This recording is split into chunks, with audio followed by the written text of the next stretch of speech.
હાલો છોકરાઓ, મધર્સ ડોકમાં બા તરફથી બધાને યાદી, સુધાબેન મહેતા તરફથી બધાને આશીર્વાદ. મધર્સ ડોકમાં આજે છોકરાઓ મારો બ્લોગ એક બાબુ બનાવવા આવ્યો છે. એ બચ્ચું જ છે, એ મારો બ્લોગ બનાવે છે, તમે જોજો. આજે છોકરાઓ બી બીજી છે તો થોડાક ફ્રી નથી, તો આ મારું બાબુ બનાવે છે, નાનકડું છે, એ મારો બ્લોગ બનાવે છે. આજે હું ભીંડાનું શાક બનાવું છું, જો આવી રીતે. આજે વાયરલ જેવું થઈ ગયું છે, આમ ઠીક જેવું નથી, અને હું આજે બનાવું છું રસોઈ. એટલે ટૂંકમાં જ બનાવું છું, મને તબિયત નથી બરાબર. જો આમ આ ભીંડો બનાવું છું, આ મરચાં તળવાની છું, અને આ ભીંડાની અંદર જો આ ટમેટાં, ડુંગળી, આ લસણ છે એ નાખીશ, આ મસાલા, આ કોબીનું કાચું અને પપૈયાનું કાચું બનાવીશ. તેલ મૂકી દીધું છે, આ રીતે તેલ મૂકી દીધું છે, કારણ કે મારું 12 વર્ષનું બાબુ છે ને એ બનાવે છે.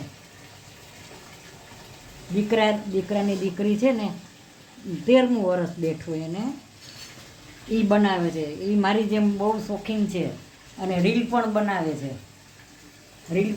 છે મારી જેમ શોખીન બહુ છે. એ 1-2 રીલ એની આવી છે, અને એનું પોતે ઘણા બ્લોગ મૂક્યા છે અને રીલ બનાવવાના. જો મેં તેલ મૂક્યું છે,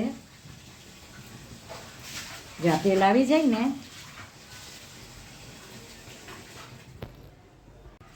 અને જ્યાં તેલ આવ્યું છે ને, તો તેલમાં હું પેલા મરચાં તળી નાખું છું.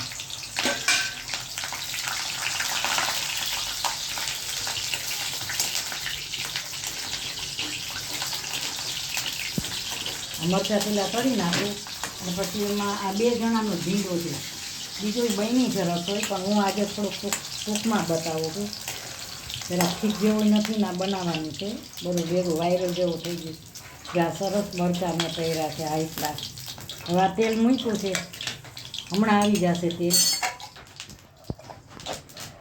આ મીઠું, આ ધાણા જીરું, હળદર, અને હજી આમાં હિંગ નાખે.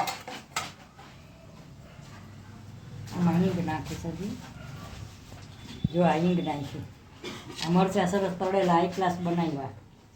આને મૂકી દઈશ એક બાજુ. હવે આ તેલ આવી ગયું છે, તેલ આવી ગયું. હાલો, તેલ આવી ગયું છે. આ રાઈ મૂકી,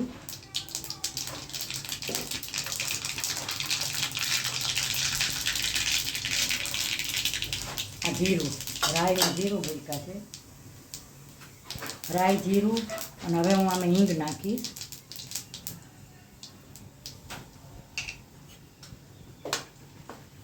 આ હિંગ નાખી છે. હવે આમાં છે ને આ ડુંગળી નાખીશ. આ ડુંગળી, આ લસણ છે, આ ટમેટાં, ડુંગળી, લસણ, આ 3 વસ્તુ મેં વઘારમાં મૂકી છે. રાઈ, મેથી, હિંગ, એ 3 વસ્તુ પહેલાં મૂકી, પછી આનો વઘાર કર્યો. આ વસ્તુ નાખી છે. 2 મિનિટ બ્રાઉન થઈ જાય, બહુ બળવાય નહીં દઉં, નકર આનો બીજો સ્વાદ આવે, અને જે એનો રસ હોય ને એ બધું બળી જાય. હવે આમાં હું ભીંડો નાખીશ. આ ભીંડો વોશ કરી, સુધારી, 2 પાણી ધોઈ, પછી લૂઈ.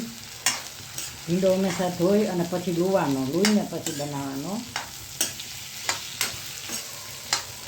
આમાં છે ને મોઢું આવી ગયું છે 1-2 જણાનું, એટલે આજે હું હવે તો નાખીશ જ નહીં. મીઠું, હળદર નાખી, આ ધાણા જીરું. હવે આમાં થોડીક સાકર નાખીશ, બહુ સરસ થશે ભીંડો. આજે હવે જ અગરનો કરવો છે, એટલે અલગ ટાઈપનો કર્યો છે. હું કોઈ દિવસ આવી રીતે ભીંડો નથી બનાવતી. આજે ડુંગળી, લસણ ને બધું વઘારમાં મૂકીને બનાવ્યો છે. તો આમાં હું સાકર નાખું છું, પણ એ સાકર છે ને હું દળેલી સાકર, કાંજી હશે એ અત્યારે હાથમાં દળેલી છે, ગોઠવી પડશે. છે તો ખરી દળેલી. હાલો, હવે ખાંડ નાખી. જો આવી રીતે તમે ભીંડો બનાવી શકો, મોઢું આવી ગયું હોય ને, આમાં મરચાંના કટકા નાખી દો તો મરચાંના કટકા તમે કાઢી શકો, મોઢું આવી ગયું હોય તો. હવે આને હું છે ને સરસ ધીમે તાપે ખાવા દઈશ. બહુ ફાઇન બન્યું છે.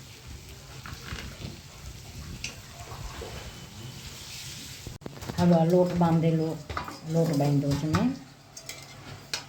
આજે બધાને ભીંડાનું જ શાક છે, પણ અડધું મોરું છે ને અડધું તીખું બનાવ્યું છે. જો હવે હું આ લોટ બાંધ્યો છે અને અડધું કાંઈક જો આમાં હું સેટ કરવા રાખી દઈશ. બહુ સરસ થાય. અડધું રેસ્ટોરન્ટમાંથી આવ્યું છે, આવવાનું છે થોડું બચાવ માટે. તો 2-3 જણાનું જ બનાવવાનું છે, બાકી રેસ્ટોરન્ટમાંથી શાક નહીં આવવાનું છે. જો હવે જો આ રોટલી બનાવી સવારની, અને આ શાક શું કહે છે ચમચો હાલો. હવે આ મોઢું આવી ગયું છે ને એટલે મોડું શાક બનાવ્યું છે આજે. આમાં મેં લીંબુ નીચોયું છે, હું બતાવતા ભૂલી ગઈ છું, પણ આ લીંબુ છે ને મેં આમાં નીચોયું છે. જ્યાં આમાં ભીંડામાં ચીકાશ હોય ને, ભીંડામાં ચીકાશ હોય તમે લીંબુ નીચોવો ને એટલે એ ચીકાશ વહી જાય, ન રહીએ. એટલે ભીંડાનું શાક બનાવવાનું લીંબુ નીચોવાનું, એટલે તમારે ચીકણો ભીંડો હોય એટલે એ ભીંડો ચીકણો ન રહીએ. જો હું ધીમે તાપે એને ચડવા દઈશ. સરસ જો આ શાક બની ગયું છે હાઈ ક્લાસ. આ મોઢું આવી ગયું હોય ને એના માટેનું શાક છે. તો તમે આની અંદર જો તમે દહીં નાખો ને, તમે દહીં નાખીને ખાઈ શકો. અને થોડુંક અમથું લસણ ને બધું છે એટલે તમને સ્વાદે આવે, પણ દહીં નાખો ને તો હાઈ ક્લાસ તમને મજા આવે. અને અમારા મરચાં, આ સ્પેશિયલ હું મરચાં બનાવું છું મારા. અને આ છે ને કોબીનું કાચું, કોબી ટમેટા ડુંગળી બધું નાખીને આ પોપૈયું. આ જમવામાં દરરોજ લઉં, બધાને દહીં બધું લેવાનું જેને ભાવે એને. કાંઈક જમવામાં ફ્રૂટ લેવાનું, કાં ફ્રૂટ હોય કાં ફરસાણ હોય. અમારે કાયમ કાં ફરસાણ જોઈએ જમવામાં, કાં ફ્રૂટ જોઈએ રાતે ને બપોરે, કાંઈ એમનો નિયમ. અને જમવામાં એવું છે કે હું મારા નાના છોકરા હતા ને ત્યારથી મેં કોઈ દિવસ જમવામાં કોમ્પ્રોમાઇઝ કરી જ નથી. જેને જે ભાવે એ બનાવવાનું. ખાવામાં કોઈ દિવસ એમ નહીં કે નથી ખાવું, નથી બનાવવું, કે બગાડ થાય કે એવું વિચાર્યું જ નથી. મનથી બનાવી નાખો અને જમાડો, બસ આ ધ્યેય છે.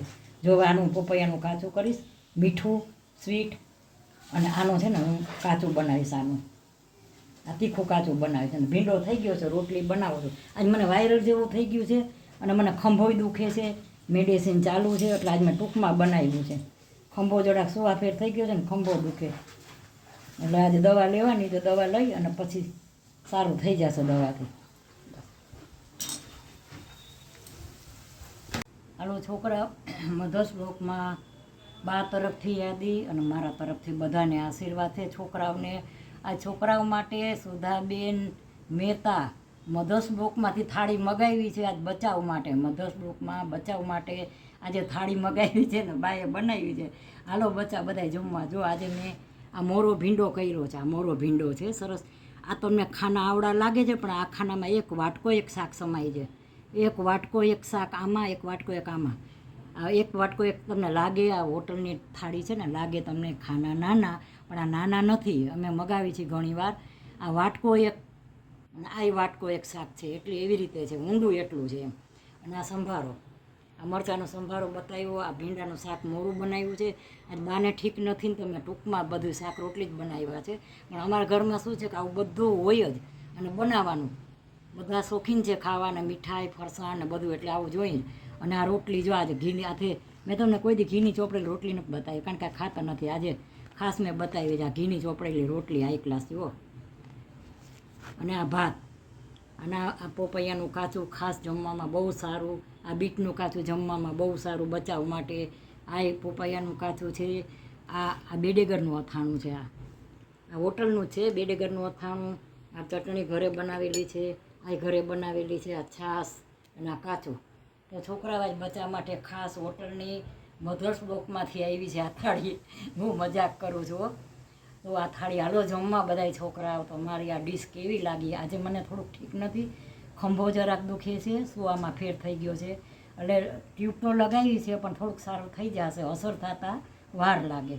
અને થોડુંક વાયરલ જેવું છે આ વાતાવરણના હિસાબે, એટલે મેં આ ટૂંકમાં બતાવ્યું છે, પણ છે બધું સરસ. તો મારી આ થાળી કેવી લાગી? સારી લાગી હોય તો લાઈક કરજો, શેર કરજો, કોમેન્ટ કરજો અને સબસ્ક્રાઈબ કરજો. અને તમને ભાવે એવી થાળી બનાવી છે તો આવો જમવા. બાય બચ્ચો.